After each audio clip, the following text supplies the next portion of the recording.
तकबीर, नारे रिसालत, उलमाए अहले सुन्नत, मसलके आला हजरत हजरत अल्लामा मुफ्ती फिरोज आलम साहब क़िबला। अब आप हैं और आपके हवाले हजरत अल्लामा मुफ्ती फिरोज आलम साहब।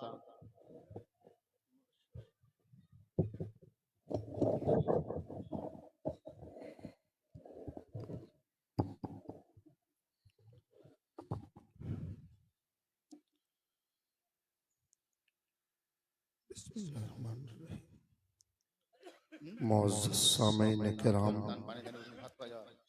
ख़वातीन मिल्लत इस्लामिया, अज़ीज़ बच्चों, स्टेज पर रौनक फ़रोज़ बावक़ार उलमाए किराम, ज़वील एहतराम, नक़ीब इजलास, शोराए किराम, आराम फरमा, पीर तरीक़त सैयदी सरकार बाबू हुज़ूर व दिगर हज़रात, अस्सलामु अलैकुम व रहमतुल्लाहि तआला व बरकातुहू। वालेकुम अस्सलाम व रहमतुल्लाहि व नहमदुहु व बरकातुहू। नुसल्ली व नुसल्लिमु अला हबीबिहिल करीम, अम्मा बाद, औज़ु बिल्लाहि मिनश शैतानिर रजीम, बिस्मिल्लाहिर रहमानिर रहीम। क़ाल अल्लाहु तआला फ़िल क़ुरानिल मजीद वल फ़ुरक़ानिल हमीद, लक़द काना लकुम फ़ी रसूलिल्लाहि उस्वतुन हसना। सदक़ल्लाहु मौलानाल अज़ीम, बल्लग़ना रसूलुहुन नबियुल अमीनुल मतीनुल मुबीनुल करीम, व नहनु अला ज़ालिका लमिनश शाहिदीन वश्शाकिरीन, वल्हम्दुलिल्लाहि रब्बिल आलमीन। हज़रात, ये सालाना दस्तार बंदी का जलसा हस्बे रिवायत, हस्बे साबिक़, निहायती आन बान शान के साथ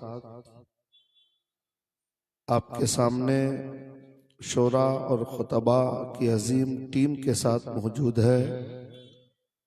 सदारत सरपरस्ती के लिए आपके पीर तरीक़त सैयदी सरकार बाबू हुजूर मौजूद हैं। शोराए किराम, खुतबा इज़ाम बाहर से तशरीफ़ लाए हैं।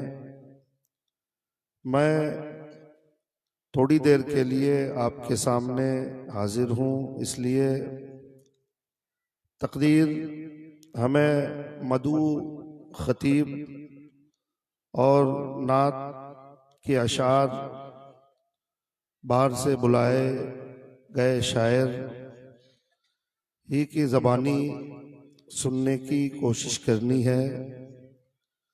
हम लोगों की बातें, खास करके हमारी तकरीर आप हर जुमा को सुनते हैं।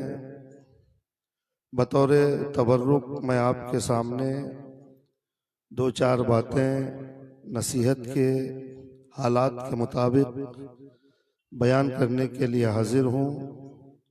आप सुने इंशाअल्लाह। मेरी तकरीर के दौरान हिंदुस्तान का अजीम खतीब हज़रत अल्लामा मौलाना आशिक हुसैन साहब, जो कलकत्ता खड़गपुर से तशरीफ़ लाए हैं, वो आ जाएंगे। फिर इंशाअल्लाह मेरी गुफ्तगू ख़त्म होगी, लेकिन शर्त यह है कि आप तकरीर चाहे मेरी सुने या बाहर से आने वाले खतीब की। शर्त यह है कि आप अमल करने के इरादे से सुने, वरना अमल न करना हो तो पूरी दुनिया के जितने बड़े खतीब का खिताब सुनना हो, फिर सुनकर सिर्फ कोई फ़ायदा नहीं है, बल्कि आप की ज़िंदगी में इनकलाब लाने के लिए सबसे अच्छा खिताब आपके गांव इलाके के जुमा के मस्जिद के इमाम का खिताब ही काफ़ी है, अगर इरादा अमल करने का हो। आइए बारगाह रिसालत में दुरूद व सलाम का नजराना अकीदत पेश करें। पढ़ें अल्लाहुम्मा सल्ली अला सय्यदना शफीना मौलाना मोहम्मदिन बारिक वसल्लिम सलातो व सलामन अलैका या रसूल अल्लाह सल्लल्लाहु ताला अलैहि वसल्लम। निशान यही है ज़माने में जिंदा कौमों का, निशान यही है ज़माने में जिंदा कौमों का कि सुबह शाम बदलती है उनकी तकदीरें, कि सुबह शाम बदलती है उनकी तकदीरें। और कलंदराना अदाएं सिकंदराना जलाल, कलंदराना अदाएं सिकंदराना जलाल, ये उम्मतें हैं जहां में बरहना शमशीरें, ये उम्मतें हैं जहां में बरहना शमशीरें। यकी मोहकम अमल पैहम मोहब्बत फातह आलम। सुभान अल्लाह। ये तीन चीजें जो डॉक्टर इकबाल ने बयान की, अगर ये तीन चीजें आज के मुसलमानों के अंदर पैदा हो गई तो फिर आपको कामयाबी की आला और अजीम मंजिलों तक पहुंचने से दुनिया की कोई ताकत रोक नहीं सकती। वो तीन चीजें क्या है? यकीन मोहकम अमल पैहम मोहब्बत फातह आलम, जिहादे जिंदगानी में है मर्दों की ये शमशीरें। हजरात मोहतरम, मैंने जिस आयत मुक़द्दसा की तिलावत का शरफ हासिल किया है, अल्लाह रब्बुल इज़्ज़त इरशाद फरमाता है कि लक़द काना लकुम फ़ी रसूलिल्लाहि उस्वतुन हसना। नबी का उसवा, नबी का तरीक़ा तुम्हारी कामयाब जिंदगी के लिए ज़रूरी और लाजमी है। अगर हम और आप एक कामयाब जिंदगी जीना चाहते हैं, अगर हमें कामयाबी की आला मंजिलों पर पहुंचना है, अगर हमें इज्जत व वक़ार की जिंदगी चाहिए, तो हमें अल्लाह के हुक्म के मुताबिक अल्लाह के रसूल के तरीक़े पर जिंदगी गुजारना हमारे लिए लाजिम और ज़रूरी है। अगर हम तरीक़े मुस्तफ़ा पर अमल नहीं करते, अगर हम सीरत मुस्तफ़ा के मुताबिक जिंदगी नहीं गुजारते हैं, तो फिर रोने और चिल्लाने से कोई फायदा नहीं है, शिकवा और शिकायत करने से कोई फायदा नहीं कि मुसलमानों की दुनिया दुश्मन बन गई है, फला मुसलमानों का दुश्मन है, फला तंजीम मुसलमानों की दुश्मन है, फला हाकिम मुसलमानों का दुश्मन है, फला कुर्सी पे बैठने वाला मुसलमानों का दुश्मन है। ये सिर्फ कहने वाली बातें हैं। यकीनन मैं आपको बताता हूँ, जरूरत पड़े तो लिख कर नोट करके रखो, इस कायनात में मुसलमानों का दुश्मन कोई नहीं। आप अगर समझते हैं कि हुकूमत वाला मुसलमानों का दुश्मन है, अगर आपका नजरिया ये है कि फला हाकिम हमारा दुश्मन है, अगर आप ये सोचते हैं कि फला कुर्सी पे बैठने वाला हमारा दुश्मन है, तो आप गलत समझ रहे हैं। आपका सोचना गलत है, आपकी फिक्र 100% गलत है। बल्कि मैं डंके की चोट पर कह रहा हूँ, कोई आपका दुश्मन नहीं। अगर मुसलमानों का सबसे बड़ा दुश्मन इस वक्त कोई है तो मुसलमानों की जिहालत है, मुसलमानों की ला इल्मी है, मुसलमानों की बदअमली है, मुसलमानों की बदकिरदारी है, मुसलमानों की बदगुफ्तारी है, मुसलमानों का अमल बदअमली, मुसलमानों का सबसे बड़ा दुश्मन है। मुसलमानों की जिहालत मुसलमानों की सबसे बड़ा दुश्मन है। हजरात मोहतरम, अगर आप चाहते हैं कि आपका कोई दुश्मन ना हो, अगर आप चाहते हैं कि आपको ठोकर ना लगे, अगर आप चाहते हैं कि आपको कोई रोकने और टोकने वाला ना हो, अगर आप चाहते हैं कि आपकी तरक्की के जीनों को कोई हटाने वाला ना हो, तो मैं आज कह रहा हूँ, आप नोट कर लीजिए, आप इल्म हासिल कर लीजिए, और या तो अपने बच्चों को आप इल्म हासिल कराइए। यकीनन जहाँ इल्म होता है वहाँ रोशनी होती है, जहाँ रोशनी होती है वहाँ अंधेरा नहीं होता, जहाँ अंधेरा नहीं होता वहाँ ठोकरें नहीं लगती है, वहाँ कोई भटकाने वाला भटका नहीं सकता है, कोई गुमराह करने वाला आपको गुमराह नहीं कर सकता है, कोई धोखा देने वाला आपको धोखा नहीं दे सकता है। इसलिए कि इल्म वो उजाला है, इल्म वो रोशनी है, इल्म वो लाइट है, इल्म वो मेयार है, जिसके बाद इंसान धोखे में नहीं आता है। इंसान जिहालत की तारीकी से निकलकर इल्म की रोशनी से मनव्वर हो जाता है तो खुद भी रोशन होता है, उसके अंडर में उसके उसके दायरे में जो जो आता है उसे रोशनी अता करके कायनात में अजीम मकाम पर फाइज कर देता है। इसलिए आप इल्म हासिल कीजिए। इल्म के बगैर आप जगह जगह ठोकर खाएंगे। इल्म के बगैर आप मारे काटे और बेइज्जतो जलील किए जाएंगे। अगर इल्म आपके पास है तो दुनिया की कोई ताकत आपको गुमराह और जलील नहीं कर सकती है। इसलिए आप अल्लाह के रसूल की मक्की जिंदगी देखिए। आज का जो दौर है, जिस दौर में हम जी रहे हैं, जहाँ तरह तरह की परेशानियां हैं, तरह तरह की दिक्कतें हैं, बेशुमार मसाइल है, बेशुमार दिक्कतें हमारे सामने आकर खड़ी है। कदम कदम पे हमारे चुनौतियां खड़ी है। कदम कदम पे हमें जलील और रुसवा करने के लिए स्कीमें बनी और बनाई जा रही है।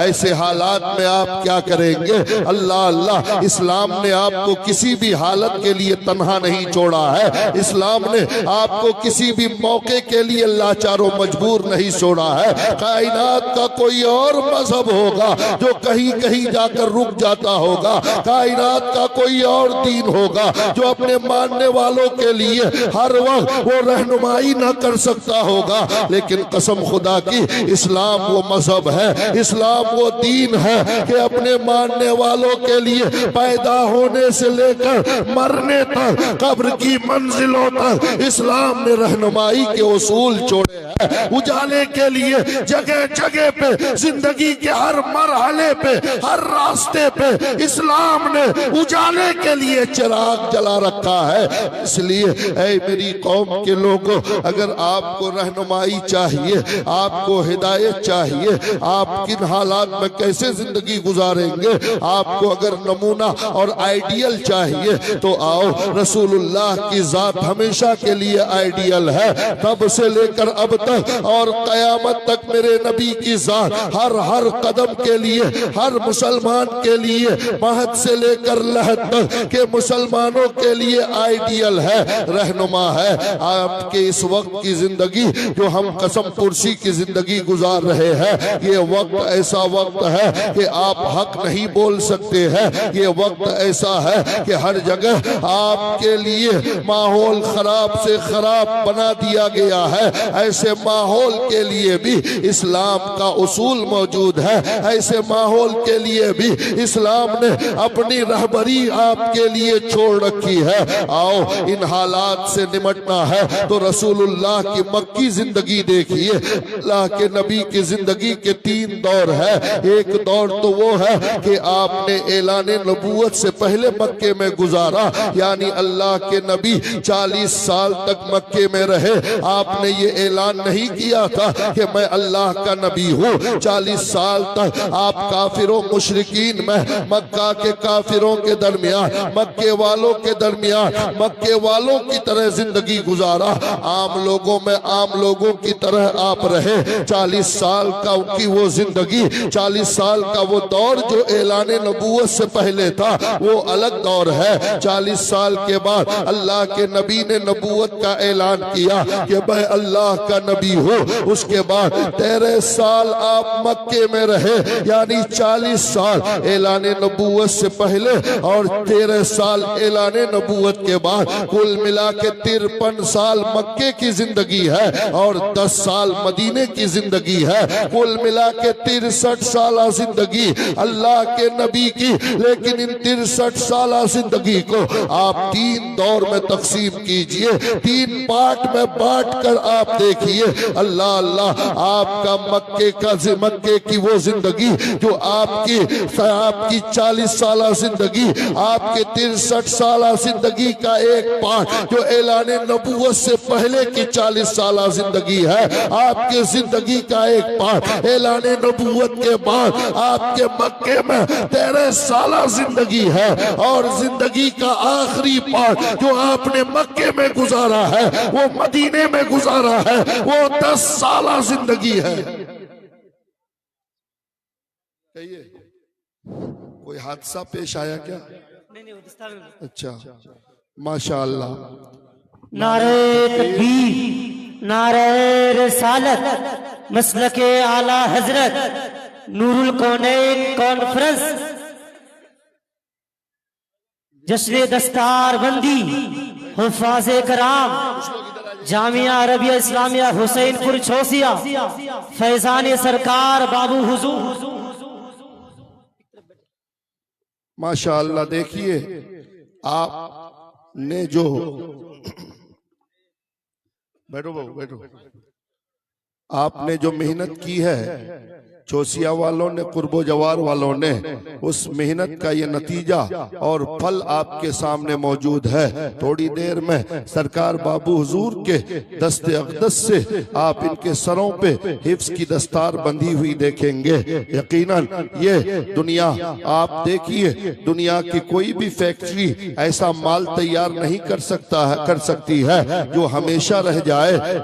मेरा चैलेंज है पूरी दुनिया के लिए। साइंस ने बहुत तरक्की की है, यकीनन जमीन के इंसान को चांद पे पहुंचा दिया है, सूरज की शुआओं को बजरिए शोलर गिरफ्तार करके अंधेरों को उजालों में बांट दिया है। अल्लाहू अकबर। समंदर में गिरी हुई मादनियात को निकाल कर बाहर की दुनिया को फैज पहुंचाती हुई नजर आती है और दिगर सैयारों पे जाने की तैयारी है।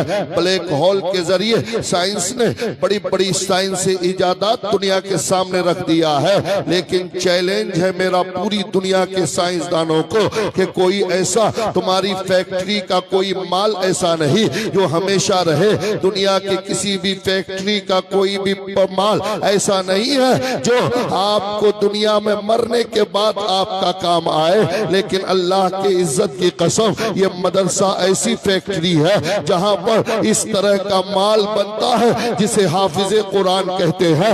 ये सिर्फ दुनिया में नहीं, ये सिर्फ मरने तक नहीं, बल्कि दुनिया की हर चीज तो खत्म हो जाएगी, ये हाफिज कुरान भी मर जाएगा, लेकिन इसका इल्म, इसका हिफ्ज़े कुरान दुनिया से जाने के बाद भी बाकी रहेगा, कब्र में भी काम आएगा, मैदान महशर में अपने लोगों को लेकर जन्नत में जाता हुआ नजर आएगा। नारे तकबीर, नारे रिसालत, नूरुल कौनैन कॉन्फ्रेंस, हज़रत अल्लामा मुफ्ती फिरोज आलम साहब क़िबला। वाह वाह वाह।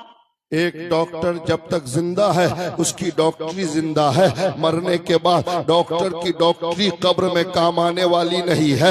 एक इंजीनियर जब तक जिंदा है उसका काम जिंदा है, मरने के बाद इंजीनियर की इंजीनियरिंग उसके कब्र में काम आने वाली नहीं है। एक वकील जब तक जिंदा है उसकी वकालत का बाजार गर्म है, लेकिन कब्र में वकालत काम आने वाली नहीं है। हजरात मोहतरम, दुनिया का कोई भी हुनर और दुनिया का कोई भी हुनरमंद आदमी जब तक जमीन के ऊपर है उसका हुनर बाकी है, लेकिन हाफिज कुरान, आलिम दीन जमीन के ऊपर जब तक है उसका इल्म फैल रहा है। अगर जमीन के नीचे भी इल्म छोड़ कर गया है तो उसके शागिर्दों छोड़े हुए इल्म की वजह से जमीन के नीचे है, लेकिन ऊपर नाम जिंदा है, कब्र में काम आने वाला है, मैदान महशर में भी ये इल्म काम आने वाला है। इसलिए आप बड़े खुश नसीब हैं कि आपने एक ऐसी फैक्ट्री बैठाई है जिसे मदरसा कहते हैं, जिसे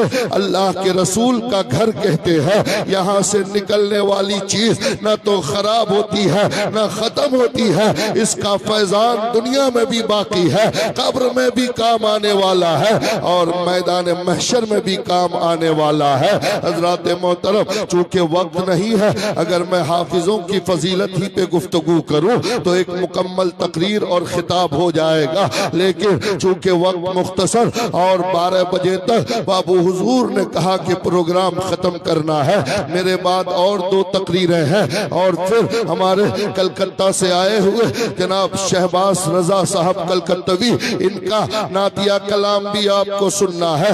बस मैं ये कह रहा था कि आज के दौर में अगर जिंदगी गुजारनी है, इन मुश्किल हालात में जिंदगी गुजारनी है, तो आपके लिए आइडियल क्या है? आप किन के तरीके को देखकर इन मुश्किल हालात में आप जिंदगी गुजारना चाहोगे और जिंदगी गुजार सकोगे? तो आओ, इस्लाम ने इन मुश्किल हालात में भी जीने का हुनर दिया है।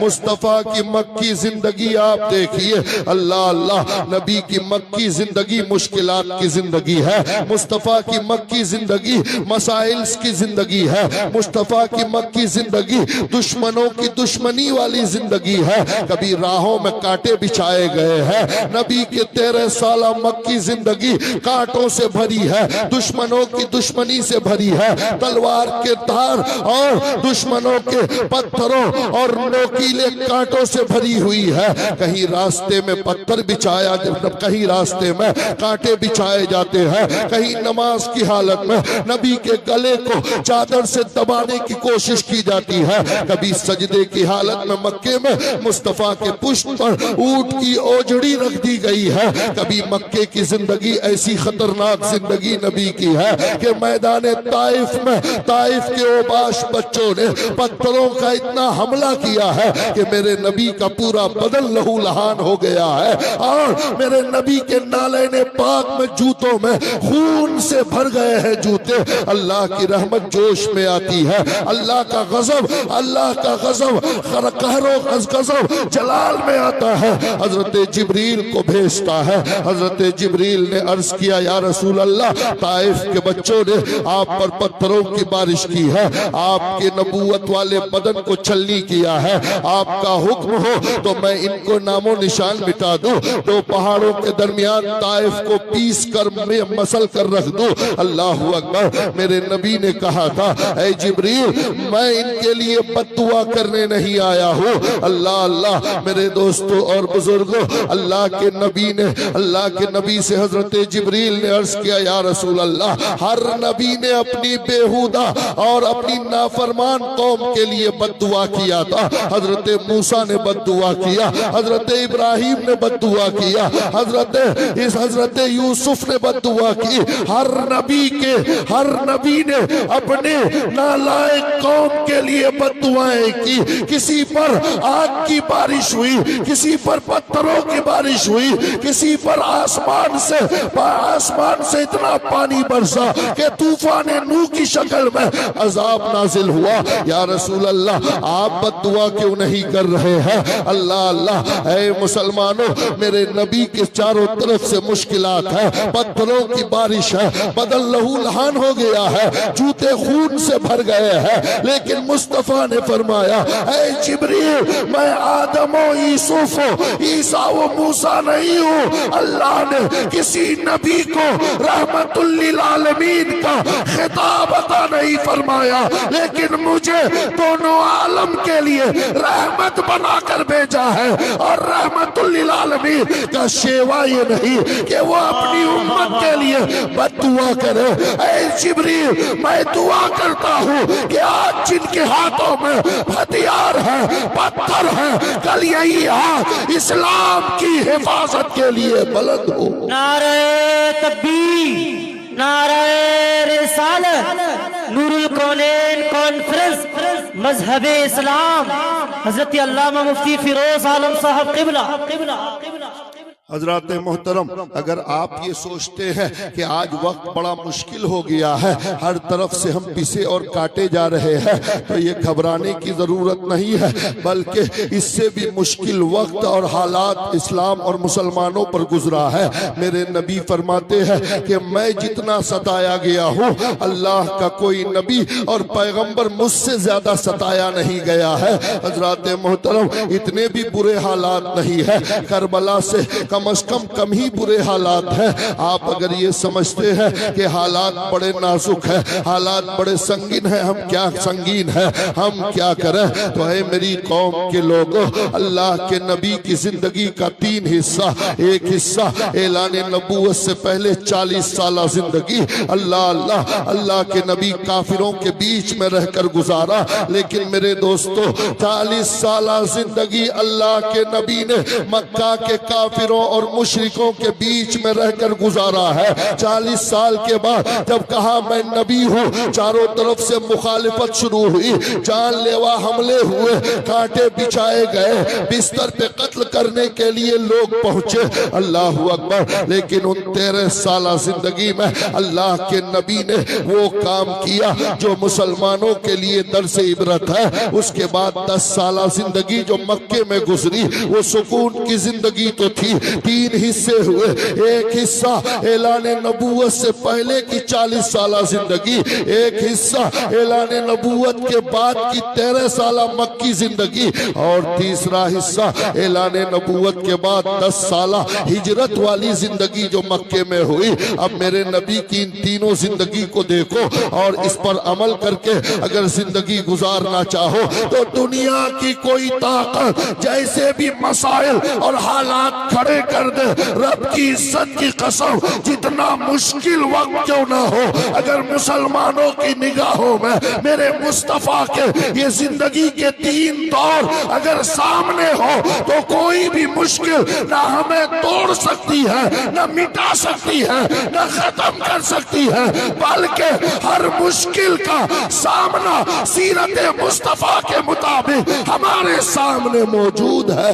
शर्त यह है कि हम सीरत रसूल पर अमल करें। 40 साल जिंदगी जब नबी ने नबूवत का ऐलान नहीं किया था और मक्के के काफिरों के साथ रहे, लेकिन मेरे दोस्तों मेरे नबी ने कैसी जिंदगी गुजारी थी। अल्लाह अल्लाह, कोई अमीन कहता है, कोई सादिक कहता है, कोई अपना माल नबी की बारगाह में रखने जाता है। अभी मुस्तफा ने ये नहीं कहा था कि मैं अल्लाह का नबी हूँ, लेकिन अपनी जिंदगी काफिरों के बीच में रहकर इतनी अच्छी गुजारा कि पूरे मक्के के काफिर ने अलल ऐलान ये मान लिया कि मक्के में अगर सबसे बड़ा सच्चा अमीन कोई है तो वो आमना का लाल मुस्तफा जान रहमत है।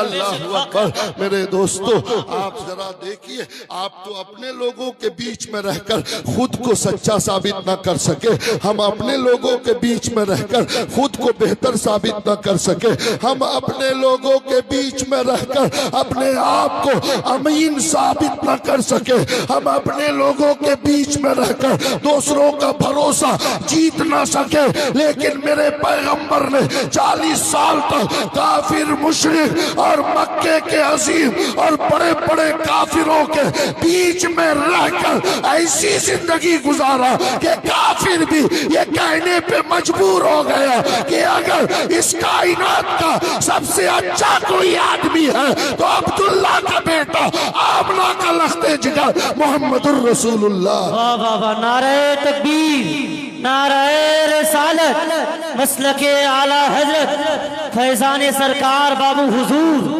नूरुल कौनैन कॉन्फ्रेंस।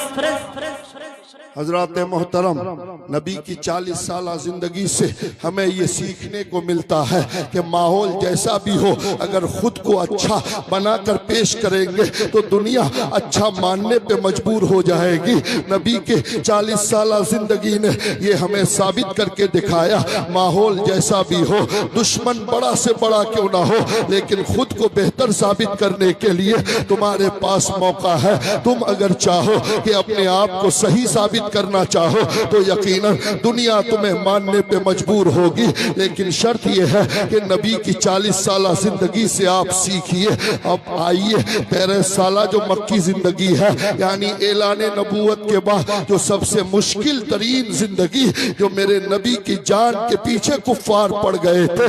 पूरा मुशरिकीन मक्का नबी के कत्ल की साजिशें कर रहा था, कहीं अबू जहल गड्ढा खोद के गिराना चाहता है तो कहीं उतबा आपके गर्दन को मरोड़ना चाहता है, कोई रास्ते में कांटे बिछाता है तो कोई पत्थरों का वार करता है, नौजुबिल्लाह कोई दीवाना और मजनू कहकर आपको तकलीफ पहुंचाने की कोशिश कर रहा है। अल्लाह अल्लाह, मेरे दोस्तों और बुजुर्गों, वो 13 साल जिंदगी जिसमें नमाज नहीं थी, जिसमें रोजा नहीं था, जिसमें हज नहीं था, जिसमें ज़कात नहीं थी, यानी इबादत उस 13 साल जिंदगी में नहीं थी। ऐलान नबूवत के बाद सिर्फ 1.5 साल पहले, यानी नबी मदीना जाने से 1.5 साल पहले सिर्फ नमाज फर्ज हुई, हज, ज़कात और दूसरी सारी इबादतें मदीना जाने के बाद फर्ज हुई। यानी 13 साल नबी की ऐलान नबूवत के बाद वाली मक्की जिंदगी में इबादत नहीं थी। अल्लाह अल्लाह, तो फिर क्या था उस 13 साल जिंदगी में? बगैर इबादत के मक्के में इस्लाम फैला, इसलिए कि उसी 13 साल जिंदगी में इबादत नहीं थी लेकिन अबू बकर मुसलमान हुआ, रोजा नहीं था लेकिन उमर मुसलमान हुआ, हज नहीं था उस्मान मुसलमान हुआ, अली मुसलमान हुआ, उतबा अली मुसलमान हुआ, बिलाल मुसलमान हुआ। हज़रत मोहतरम बड़े बड़े सहाबा 13 साल में मुसलमान हुए, इस्लाम फैला। इबादत नहीं थी तो किस चीज ने इस्लाम फैलाया? नबी का अखलाक था, नबी का किरदार था, जिसने बगैर इबादत के मक्के में इस्लाम का शम्मा रोशन किया। वाह वाह वाह, नारे तकबीर, नारे रिसालत, नूरुल कौनैन कॉन्फ्रेंस हज़रत अल्लामा मौलाना मुफ्ती शाह आलम साहब क़िबला, नारे तकबीर, नारे रिसालत।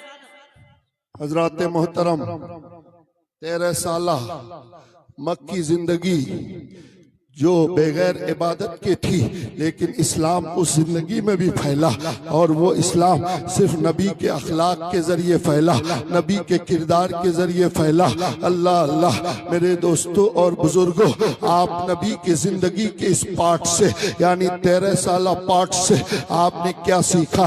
अगर आप चाहते हैं कि आप सिर्फ ये मत समझिए कि मस्जिद में इस्लाम मौजूद है, इस्लाम मस्जिद के बाहर भी मौजूद है। नबी की सीरत पर अमल कीजिए, अपना अखलाक अपना किरदार इतना उम्दा बना लीजिए। अल्लाह अल्लाह कि आप मस्जिद के बाहर भी हो, आप बाजार में हो, आप सौदा खरीद रहे हैं।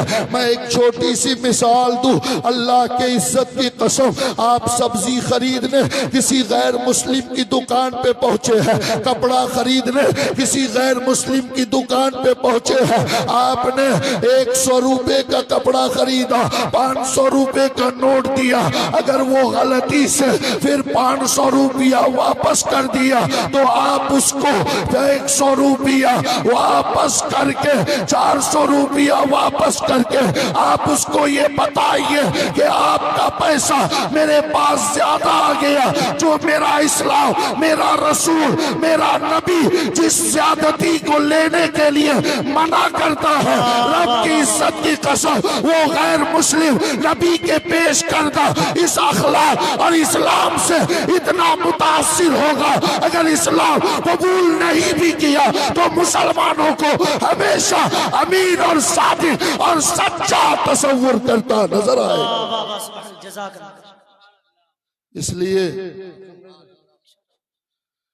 इसलिए नबी की इन 13 साल मक्की जिंदगी को आप अपने अंदर आप पैदा कीजिए। हजरात मोहतरम, बस आखिरी बात, चूंकि वक्त कम है और इधर से इशारा ये है कि अब इनकी दस्तार भी होनी है और शायर साहब नात भी पढ़ेंगे और वो खतीब जो बाहर से आए हैं उनका खिताब सुनना है। मैं तो हर जुमा को आपको सुनाते रहता हूँ।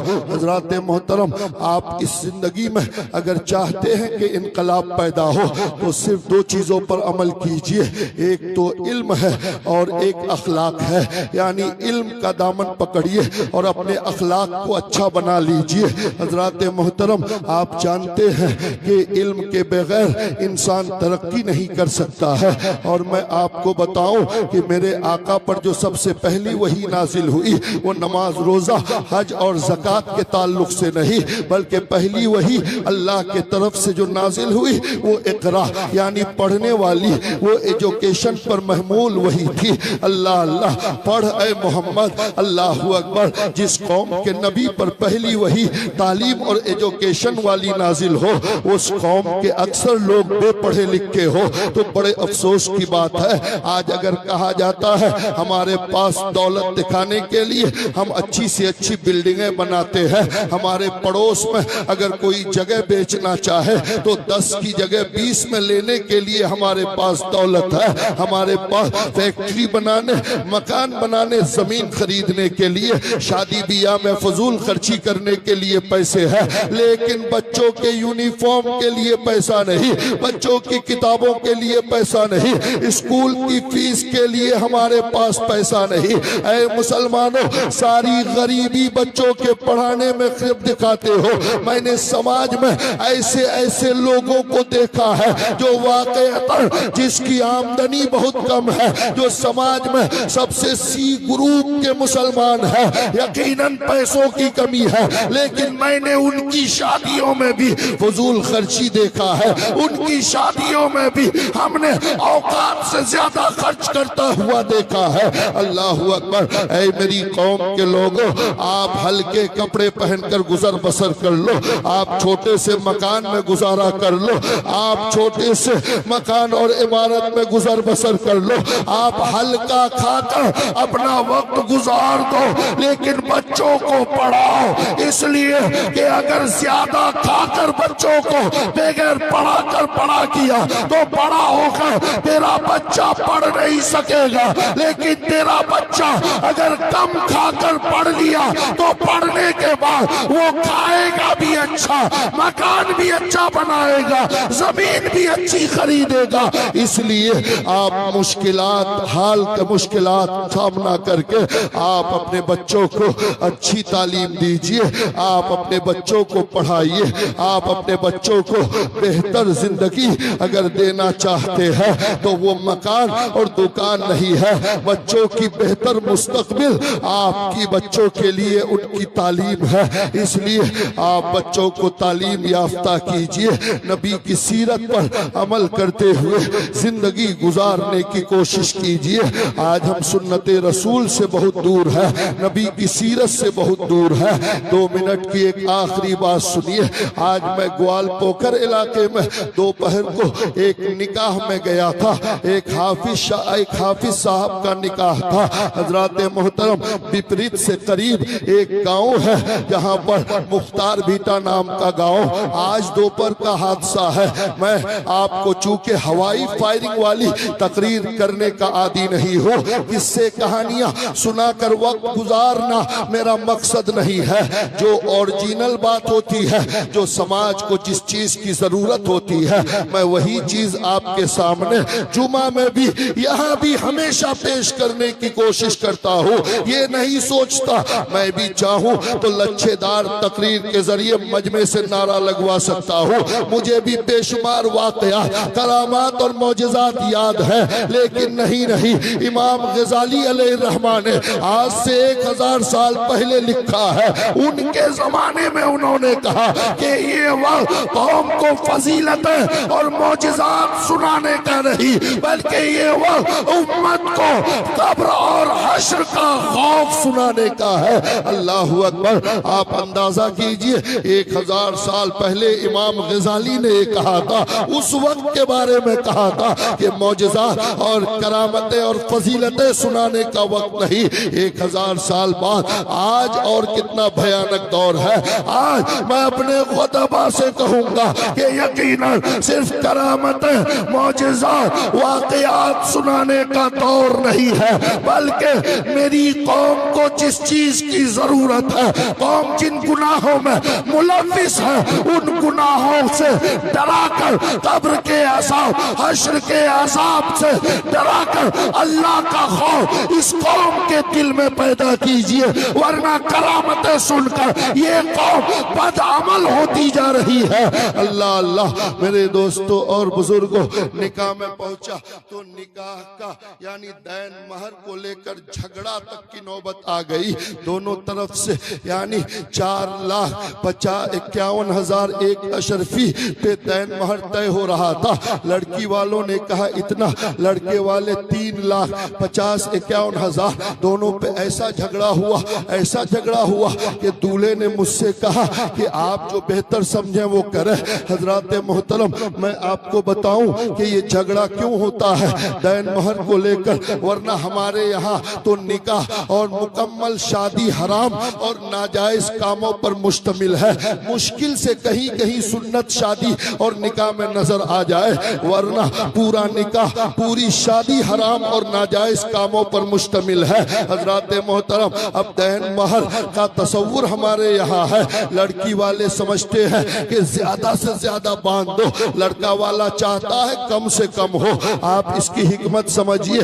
दैन महर की अकल्ले मेयार, दैन महर की अकल्ले मेयार क्या है? यानी 10 दिरहम, चांदी के 10 सिक्के कम से कम, और उसकी जो मौजूदा कीमत हो, यानी कम से कम शरीयत ने कहा है 10 दिरहम से कम में निकाह नहीं होगा। अगर निकाह कर भी दिया तो ऑटोमेटिक 10 दिरहम लागू हो जाएगा, लेकिन ज्यादती की कोई बाउंड्री नहीं है, ज्यादती की कोई हद नहीं है। आपकी हैसियत है 1 करोड़ भी आप बांध सकते हो, 2 करोड़ भी बांध सकते हो, लेकिन आप हदीस सुनिए, नसई शरीफ और अबू दाऊद शरीफ की हदीस है। अल्लाह के नबी फरमाते हैं अगर कोई दैन महर इसलिए बांध देता है कि चलो अदा तो नहीं करना है, अगर उसकी नीयत ये है कि जितना चाहो बांधो, कौन अदा करता है?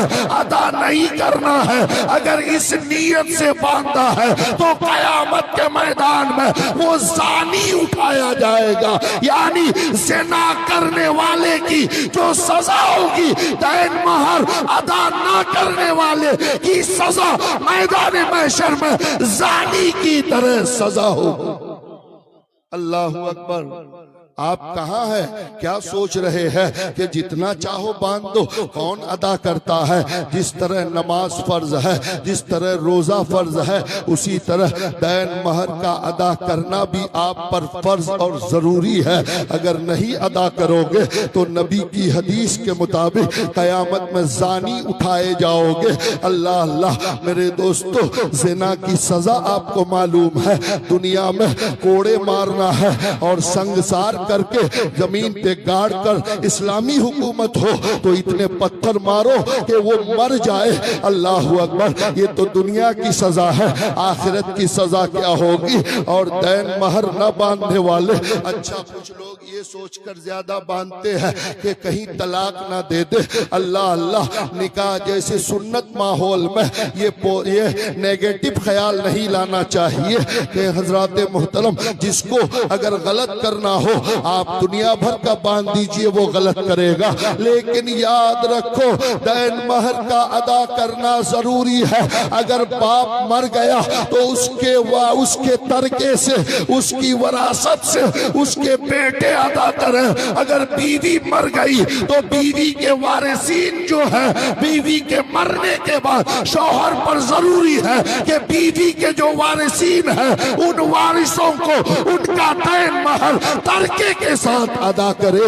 अल्लाह अकबर। बहुत आसान हमने समझ लिया है, इसलिए दैन महर का अदा करना ये लाजिम और जरूरी है। हाँ, बीवी अपनी मर्जी से चाहे तो माफ कर सकती है, लेकिन शौहर का माफ करवाना ये खिलाफ शरअ है। बीवी अपनी मर्जी से चाहे बगैर किसी दबाव और प्रेशर के तो माफ कर सकती है, लेकिन शौहर का ये कहना कि माफ कर दो ये शरीयत के खिलाफ है। हजरात मोहतरम, इस तरह की बेशुमार खुराफात हमारे निकाह, हमारे समाज, हमारे मुआशरे में मौजूद है। वक्त की कमी की बाइस मैंने सोचा था कि 2-4 जिस चीजों की तरफ जो शादी बियाह में उमूमन होता है मैं इशारा करूं, उसका इलाज भी बताऊं, लेकिन वक्त की कमी है। इंशाअल्लाह बाकी बातें जुमे के खिताब में आप समाप्त करेंगे।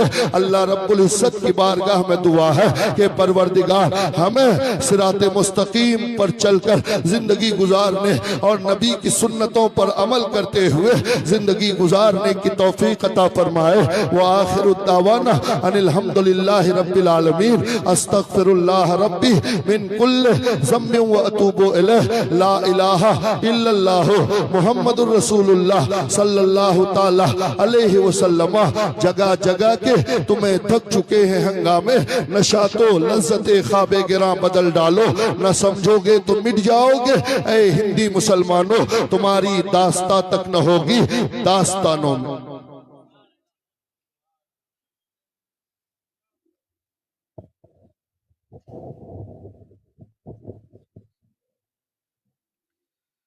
सुभान अल्लाह, माशाअल्लाह। ये थे नब्बाज़ क़ौम मिल्लत मुफक्किर इस्लाम हजरत अल्लामा मुफ्ती फिरोज आलम साहब क़िबला जो ये दर्स दे रहे थे।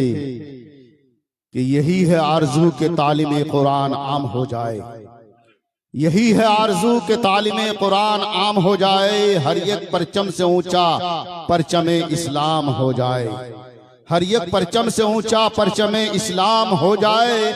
और पिघलना इल्म के खातिर मिसाले शमाए ज़ीबा है, पिघलना इल्म के खातिर मिसाले शमाए ज़ीबा है, बगैर इसके हम नहीं पहचान सकते कि खुदा क्या है। मौसूफ ये पैगाम दे रहे थे और साथ ही साथ सीरत मुस्तफ़ा सल्लल्लाहु ताला अलैहि वसल्लम से ये पैगाम देते थे कि गालियां देता था तो दुआएं दिया करते थे, गालियां देता था तो दुआएं दिया करते थे, दुश्मन आ जाए तो कमली बिछा दिया करते थे। और सुन्नत मेरे नबी की अदा कौन करेगा, सुन्नत मेरे नबी की अदा कौन करेगा, सुन सुन के गालियां दुआएं कौन करेगा। ये मेरे नबी की सुन्नत सीरत को जो बता रहे थे हजरत, बहुत ही तेजी के साथ वक्त की नजाकत को देखती हुई आज के इस अजीम शान तारीख शाज नूरुल कौनैन कॉन्फ्रेंस व जश्न दस्तारबंदी में खुसूसी शायर शायर इस्लाम शाहकार तरन्नुम बुलबुले बाग मदीना जनाब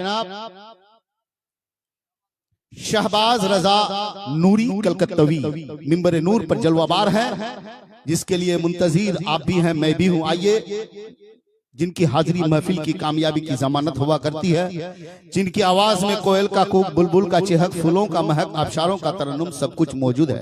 आइए मौसूफ का इस्तकबाल जोरदार अंदाज नारे तकबीर और नारे सालत की गूंज में करें। नारे तकबीर, नारे रिसालत, उलमाए अहले सुन्नत मसलके आला हजरत नूरुल कौनैन कॉन्फ्रेंस शायर इस्लाम शहबाज रजा नूरी कलकत्तवी।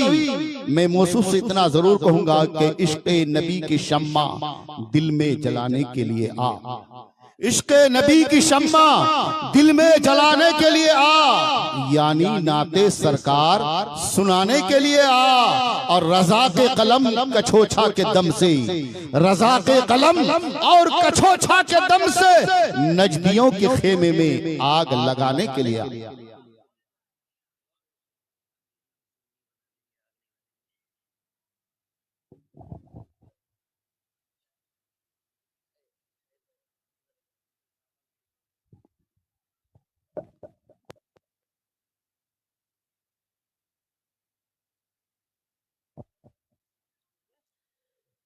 मिंबर रसूल पर तशरीफ़ फरमा मुक़द्दस उलमा इकराम, शुरा इकराम व सामीन हज़रात, अस्सलामु अलैकुम रहमतुल्लाहि व बरकातुहू। आप हज़रात अपने माथे की निगाहों से देख रहे हैं मिंबर रसूल पर मुक़द्दस उलमा इकराम का नूरानी काफ़िला जगमगा रहा है। साथ ही साथ हुफ़ाज़ इकराम का खूबसूरत काफ़िला भी मिंबर रसूल पर जलवागर है। मैं तमाम तर मुक़द्दस उलमा इकराम व शुरा इकराम को नहीं जानता, पर इतना जानता हूँ कि मेरे मुस्तफ़ा सबको जानते हैं। साथ ही साथ पीरे तरीक़त, रहबरे राहे शरीयत, आले रसूल, औलादे रसूल, बाबू हुजूर की जलवगरी होने वाली है।